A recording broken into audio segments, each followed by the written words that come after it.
Sauce has community service. I forget what he said he did. We'll have to talk to him. What? So yeah, Sauce. Well, what did he say? He got reckless driving. Virginia, I know Virginia fucking are assholes for that. Going through legal documents with a lawyer as we speak. Fucking love Sauce. Waiting on Koffee Black. Koffee Black to call in. He's gonna blow us off. Maybe that's the gag. Maybe he's like, fuck these guys. He's right. He's a comedian and a podcaster. Okay. And the show's amazing. Yeah, I had definitely want to check out more. I I only listened to the pilot episode, but I couldn't stop listening. It was so cool. Oh, I completely forgot. We got the Earth Collective guy on tonight too. Yes, He's after Koffee Black. That's amazing. Yeah. Nice. Did you check that show out, Mike? I have yet Didn't have to a get chance. a chance to. P and I listened to the rough. first 2 episodes. I didn't want listen to the It's third like- one, but it's like sitting right there. I have Oh, a bookmark no, it's to watch good. It. It's I really just cool. haven't gotten around to it. yeah, he definitely does a good job. I'm curious if he has like a From what I background heard, in what you writing or guys- anything. What you guys showed me, Storytelling. it was really cool. Yeah. I like the concept of it. Yeah. Just the way he conveys everything, draws you into the world and everything. Yeah, and it always leaves you wanting more. Is that Jake Plus?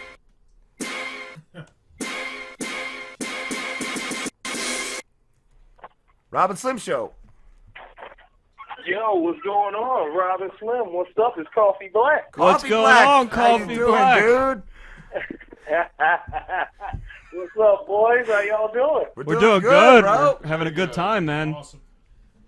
How long y'all been on? Did I interrupt y'all? No, I was no, just we tweeting just- to you that we were waiting for your call. Oh, okay, sweet. You know, it's just turning 7 o'clock here, so I know y'all was coming on at 8. I didn't know how to really, you know what I'm saying? Yeah. I'm like, oh, okay. And I was sitting there, I was hitting you, and I'm like, I'm not getting a response. I'm like, okay. Oh, I know they're yeah. on. The drunker I get, the more I drink, the less I pay attention to the to the social media. I'm just a pretty face on the show. We usually take our breaks too, like at the 50 mark, like Yeah. 50, 55 somewhere, and sometimes they go a little over. Oh, okay. So, yeah. All right, so did I mess y'all line up? The Koffee Black mess you guys line up? No, man. No, it's all good. Okay, sweet. What are you What's getting going into, on, bro? brothers? What'd you say? I said, what are you getting into tonight? Well, let's see. I got off work today, around 5 o'clock. I am absolutely doing nothing at all. I'm getting ready to crack open one of these brews. Nice. Enjoying you guys, because I know you guys are drinking. Mm-hmm. Rob, I know you're drinking. Fuck it. I know for a fact. I did love in your show when you said if you get fired, you go to unemployment, then you go to the liquor store, and then you go home. Right? That's exactly right. Exactly right. It That is the perfect. exact application. It's fired, unemployment office, got to get on their asses immediately. Liquor store, home. You gotta get the alcohol. You So, do, Absolutely. because you When know you you're gonna get get home- shit from the significant other. Oh my god. Oh my god. If you're lucky to have a significant other, Yeah. you'll get shit. At that point. Because then if you're single, then you just get shit from yourself. Yeah. Then you just go crazy, you just go ape shit. Yeah, you're worried about problems you didn't even know you had. Like you were already broke. So like, if you're getting paid like $8-9 an hour, you're already broke. Yeah. You're already scratching to survive. So when you're broke though, you don't, it's like you got problems, but you're not. It's like, whatever, whatever. I'm broke. But then Yeah. when you lose that $8 an hour, Yup. and you start caring about bills you couldn't afford anyway. You couldn't even pay them anyway. Like you couldn't pay them last week. I was like, oh my god, dude, I can't pay my car note on my '92 Corsica. Oh my god. Like, why do you have a car note on a '92 Corsica in the first fucking Only place? 22 I more don't even payments. understand You start like panicking because you're like, how am I gonna afford that hoagie I get once a week? Yeah. it. That club sandwich. Dude, you start complaining. It's like, dude, I got bills. I gotta eat. And you were barely eating up to $8 anyway. What are you talking about? You're spending it all on cigarettes and booze anyway. The Yeah. only thing you can afford is I ramen and tell that people all the 58 time. cent bucket. I was just having this conversation. Actually, it's crazy. I was just having this conversation like 2 weeks ago with my father. I was letting him know. I'm like, he asked me this crazy question. He was like, do you know the percentage of it was something dealing with like a comparison amongst like Caucasians with like the money coming into the homes, like in the 70s and 80s, and then like and then blacks, and then now like the separation between Latins. Like, it was like some sort of question, and it's funny. It's like the percentage then of the amount of money coming in then for whites was like, I don't know, it was still. They were still able to like consume like 60 or like 70% of their check after all their bills are paid. Wow. And then and then the time between checks, like Caucasians were able to hold on to their like the majority of their check. Wow. I think it was somewhere like 3 or 4 days. And blacks back then, it was like 4 minutes. Yeah, I'm like a black guy. I'm the wrong kind of white guy, bro. I'm fucking terrible with money. and then he fast forwarded it to like 2015, and he was like, guess how long it is now? He was like 6 seconds. I was like, 6 seconds? It's gone before you get it. And he goes, it's gone before you get it. Online bill pay. Yeah. Yeah. Shit, I don't got that I'm so either. fucking broke. I don't even have online bill pay. I got bill don't even collectors have one. calling, and thank God I got caller ID.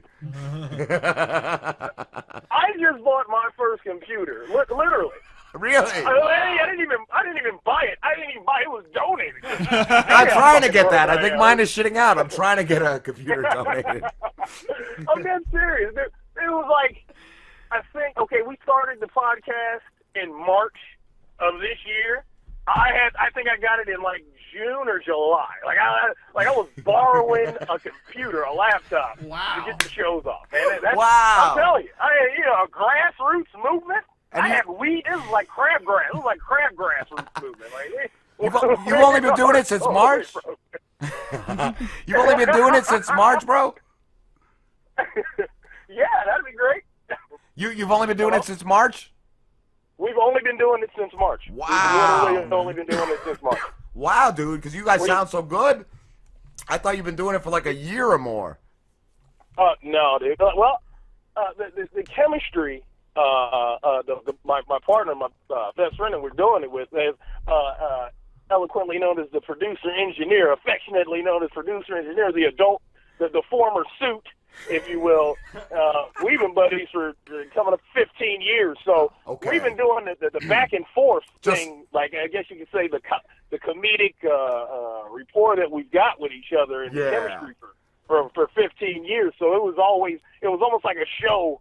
When we would come around or go hang out at places, we were putting on shows. You know I used to do that with Slim. I used to throw rocks at him. Anytime I saw him, I would just fucking throw rocks at him. And then I was like, dude, we should do a podcast together because it's so awesome when you throw rocks at me. Everybody's laughing. We got to do It's this just for like everybody out forever. there. The world needs to see this.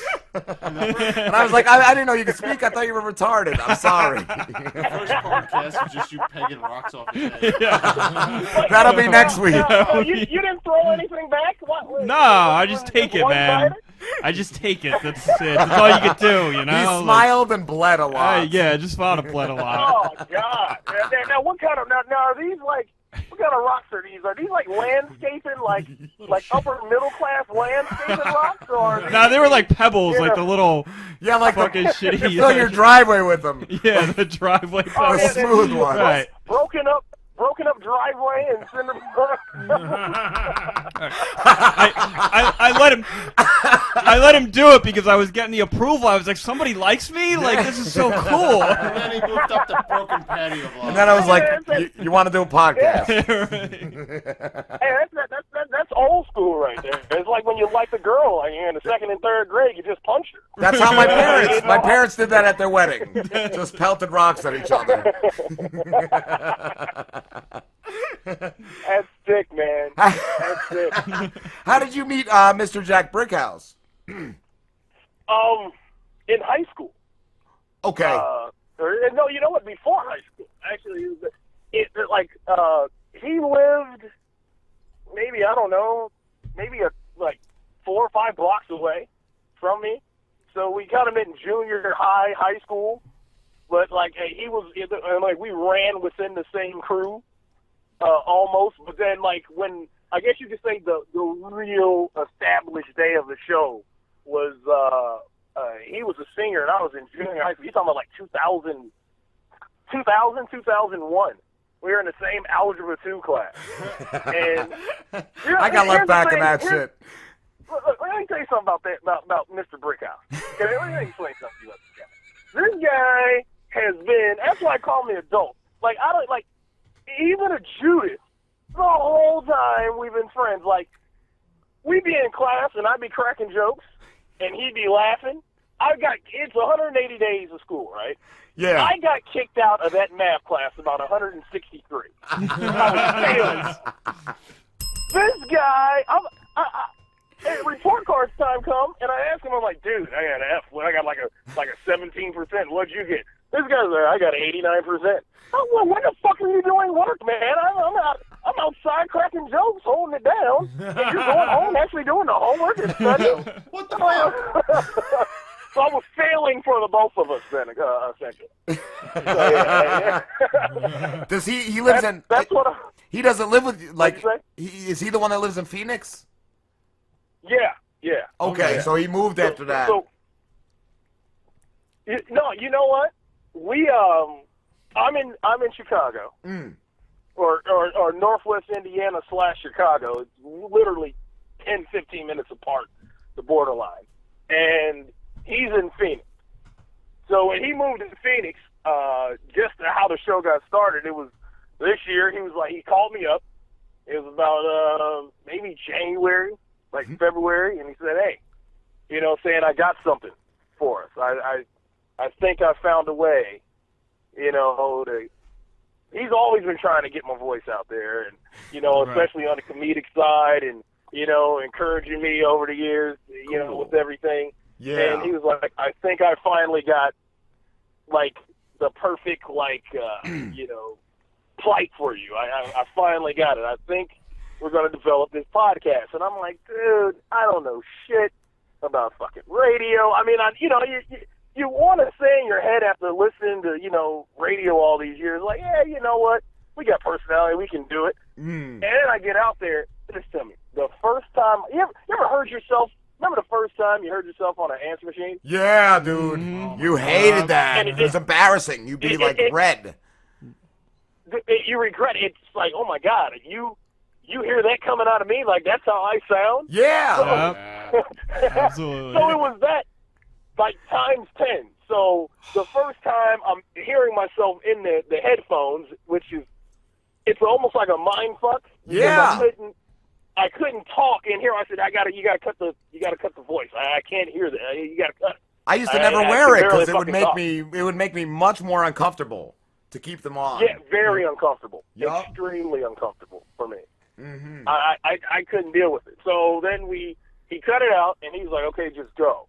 And so, the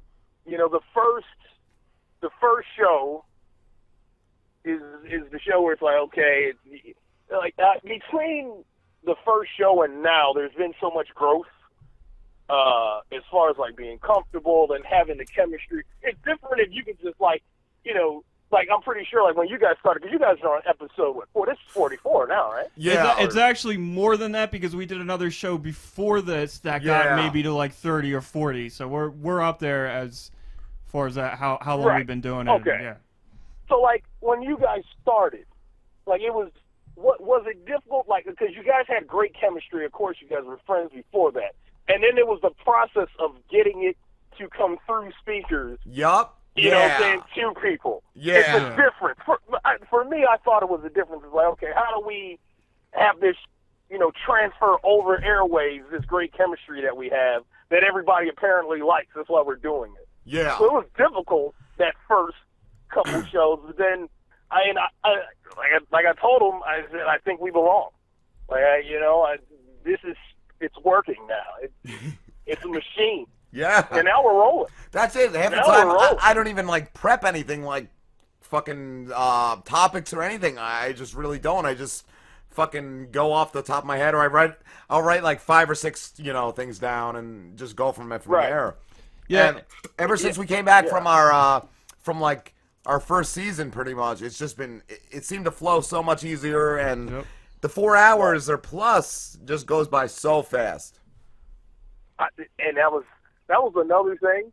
Like, for us, it was like, dude, so how long are the shows going to be? You know, because we can talk, 4 hours, it seems like 4 minutes.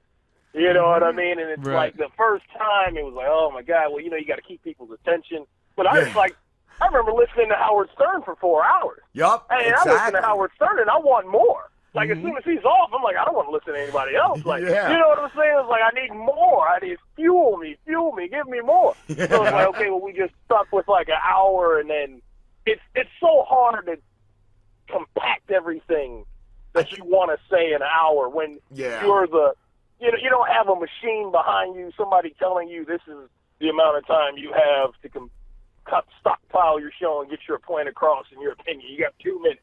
It's like hard, when you're able, it's so hard. But now it's like, okay, well, we'll say what we say, and like we don't talk. I don't know if you heard that show.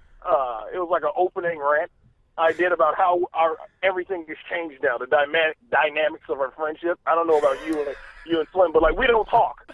So like I might have something that's great for the show, and I gotta save it for the show. Do you talk less? Yeah. Do you talk less outside of it? Because I noticed that for a while with Slim. Like even though we worked together, I talked less to him at work. Yeah. When we started the show for a while. But it changed now. Like now we talk almost every day. Now it's like, back to like normal and like it's back to normal now. Now you guys can. It's like conversation for the show is conversation for the show, or even topics for the show. Doesn't affect your relationship now. Now you guys are back to just clowning, joking, talking about whatever, and you guys are able to do that now. Okay. Yeah. Do you do stand up as well? Okay. I've done stand up. Okay. Right. The first time I ever did it, we actually put on a show. It was called the Champagne Campaign. It was this big party we threw for New Year's Eve. And, I mean, we had putting together, like if you say, like when you first say, okay, I want to become a comedian. Like I honestly don't know anybody personally that was like, before this all started, that was just like, oh yeah, I want to be a comedian. It was like I was going out. It's a famous spot in Chicago called Jokes and Oaks. So it's almost like, okay, you're trying to find how do you tell jokes? Well, you go to open mic night and you can have a drunk buddy get up there and embarrass himself and crack jokes. Yeah, we want to do that with our intern Pete. He keeps telling me that he wants to do it. He's like, I want to do stand-up. He's like, I want to do stand-up. How to get him fucking pissed drunk and send him up there and make everybody uncomfortable as we are every week. It's extremely uncomfortable. It's like the first time I did anything remotely close to it, we were riding in a semi truck. Producer engineer was a truck driver, so he's going downstate Illinois to drop off a load. He's like, okay, we got to work on some material. So, I'm riding with him, and he's like, okay, if you can't say it in front of me, then you can't say it. Like if you can't perform it in front of me, then who the hell are you going to perform it in front of? Yeah. You know what I'm saying? So he's like, okay, just go. Like, just go for 5 minutes. I'm going to time you. And before I knew it, I had been cracking jokes, I guess, in a format, the comedic format, because most, you hear a lot of comedians, and it's set up, punchline, set up, punchline. And now you've got the Chris Rocks or the Chappelles or the Kleins and the greats like, what, oh my God. Pryor. Brett Pryor. Fucking Carlin. Louis C.K. Oh, and Klein and Dangerfield. Like, I thought Dangerfield, for me, is so funny. Dude, he had it. I really, Dangerfield, George Carlin, those guys, it wasn't set up like you saw. It was like, it was repetitive, set up. Like, they brought that life to it. Like, you didn't see where it was coming from. Yeah, it was an instinct. Dangerfield was senile at the end, and I think was getting his jokes told to him through an earpiece by his wife. Oh, wow. Really? Are you serious? Swear to God, yes, I heard that. I've never heard that. Yeah. That is insane. Yeah. This is my first time ever hearing that. Wow. Yeah. See, like, those guys were, you know, they were, first of all, they were groundbreaking. Yeah. Groundbreaking trendsetters. Like, they broke the mold on how a joke was told. It was prior, and like you said, it was karma. They broke the mold. It was like they just came out and did it. Like, I'm not taking credit for any of that. I'm not nowhere near what those guys were. Like, I'm nowhere in that field close. But, like, I came out and the first joke, it was actually written that I told was, like, I stood up there and I was emptying out everything out of my pockets, and then I handed my wallet to a young lady. I was like, could you hold on to that for me? And everybody, she was like, woo! She's like, woo! Yeah, I got money now. I was like, your credit score just dropped 400 points. Like, that's how bad my credit is. Like, I'm so broke. Your credit score has literally just, I swear to God, I was like, matter of fact, give it back to me. You're going to sue me for nothing. And then after that, you know, it was like, you know, whatever, like, the show just went on. Like, I don't know, it was a local, I talked about, I don't know, it was kind of raunchy. I went down on this chick, and she had, like, this odor coming from, she smelled like a perch dinner from this local restaurant, like, with extra lemon pepper on her, and I came up, like, with a spaghetti plate and, like, biscuits. Like, all this shit. It was insane. And you know what? Like, after that, it just happened. Like, and ever since then, it was like, okay, I had a buddy in the crowd. He was heckling me, and it was like, oh, okay, whatever. But, you know, comedy it's a weird thing because you're by yourself. Yeah. And people have bad days. Like, I said, you get fired from work, you break up with your girlfriend. You don't know what that crowd consists of. You don't know parts of that crowd or the culture of the crowd. Like they always say, know your audience. Yeah, you might go, like, if I'm in, you know, upstate New York, you know what I mean? Okay, if I'm in the Hamptons, I got to have, you know, upper echelon intelligent jokes. But maybe not. Yeah, you right? know, it's kind of hard to really say you know your audience. Yeah. You know, so you got to know your audience. You don't know what those people went through today. But they have one thing in common tonight, right? They want you to make them laugh. Yes. But they all came to so they're just staring at you. Yeah. So then you get up, and it's like the guy that says, oh, let me introduce you to my buddy Rob. Oh, you're the guy I heard about. Oh, you're funny as shit. Make me laugh. Yeah. Fuck you. Make you laugh. Are you shitting me? Yeah. I fucking make you laugh. Do the bit. Yeah, do the bit, dude. I think, too, doing this is easy, but getting on a stage alone, like you said, that is a lot harder. I was actually wondering because I've gained a lot of confidence from doing this show, and like I'm not as shy on the mic anymore. So I was always thinking, like, would that translate to a stage? Like, could I go and do comedy? Like, you said it does. It does. Oh wow. It does. It does transfer. The difference is like, you know, you have an audience, but especially you guys have a live show, so you got an audience. You know what I'm saying? But the difference is now you're just gonna put faces in front of you. Yeah. You know, that's it. That's it. You're going to put faces in front of you. And you've got to, it's got to be a self-acceptance beforehand that you know you're not going to make everybody laugh. Right. So what I was told is you just pick out whoever is rolling, like whoever's going. Okay. You just, you know, you work your way around the crowd, you know, you look back and forth, you just tell your material. But if you stop and focus on somebody that's not laughing at all, or the jokes are going over their head, you got to kind of get your eye line back to somebody who's you know what I'm saying, rolling with you. Yeah. And then, you find a way to deviate from it. Like, you might be mid-joke and you see somebody who's like, excuse me, you don't find any of this material funny, and then you start fucking with the crowd. Like, you know, if it's that bad, like, if I feel like, I've always said, I don't want to have to be funny. That was the thing about comedy for me, like being a comedian, like, oh my God, I have to be funny. I don't want to have to be funny. But you just want to be funny. I want people to have a good time. Yeah. And I want to put smiles on people's faces and take away their misery of life. Because I don't give a fuck who you are. Cool. Everybody's life life is sucks. shitty. Yeah, dude. Listen, Coffee I don't Black. give a fuck who you are. Coffee, we gotta wrap this up, brother. It was I'm sorry. It was I'm great sorry, though, dude. man. No. No, it's fine, but this flew by so quick. Like I just looked at the Yeah. time, I was like, holy shit! Like it felt like a fucking 5-minute interview. But Where it can was everybody amazing. find you, dude? Dude, listen to everybody can. If you guys want to listen to the show, The Truth About Lies, you can find us at. You just look up Coffee Black Lies at Podomatic.com. Cool. We're also on iTunes under Truth About Lies. That's coffee spelled with a K. Koffee Black Lies at Podomatic.com. We're also on iTunes at The Truth About Lies. You want to email us? Email us at truthaboutlies2015 at gmail.com. You know, we're on Twitter. Just follow Rob and Slim, and we crack jokes with each other all the time. Listen, you guys are in B-More, right? You guys are in Baltimore? No, we're in Jersey. Where you guys at?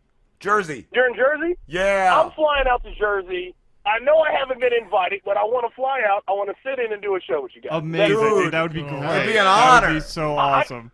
I want to come out there. I'm dead serious. We got to set this up. We Oh, will. yeah, man. And I'm flying out there. I'll buy the alcohol. All right. I'm Yeah. playing with a gift. I'll buy the alcohol. All right. Fuck yeah. And I know you guys are beer guys, but I could be wrong. What you guys like whiskey? I like You guys Henny. whiskey, Yeah, Robert? I like Henny. Rob likes Henny. I like my whiskeys. Definitely whiskey Okay, guy. Rob, you like Henny and you like the whiskey? Okay, so I'll bring some Macallan 12 for you. Nice. Slim, and Rob, I'll bring you the Henny. I'm dead ass. We're setting it up. I'm coming. I'm doing 4 fucking hours. Cool, You guys- dude. You guys' Awesome, man. show is awesome. Thank You guys' you. show is awesome. I'm coming out. I'm Fuck coming yeah. out. You're awesome, Coffee. You are fucking awesome, dude. Thanks, guys, for having me. I'm Thank you. sorry I was late. I can't wait. Look, I've got my shitty computer right here. I'm going to listen to the rest of the show. But thanks for having me, guys. Thanks Love you again. guys. I might call back in at the end of the show just to fuck with you. No, I'm playing. I'm playing. Dude, you're more than welcome to call whenever you want. Yeah. All right. I'll give you thanks a lot, Slim's guys. number Take later, care. too. You can Yeah, call him you on the can cell call and tell him me. he's a dickhead. I got another number I can give you too. All right, brother. All right, brother. Take it easy. You Later, Talk to you guys man. Later. Later. All right. All right. Should we just? Oh.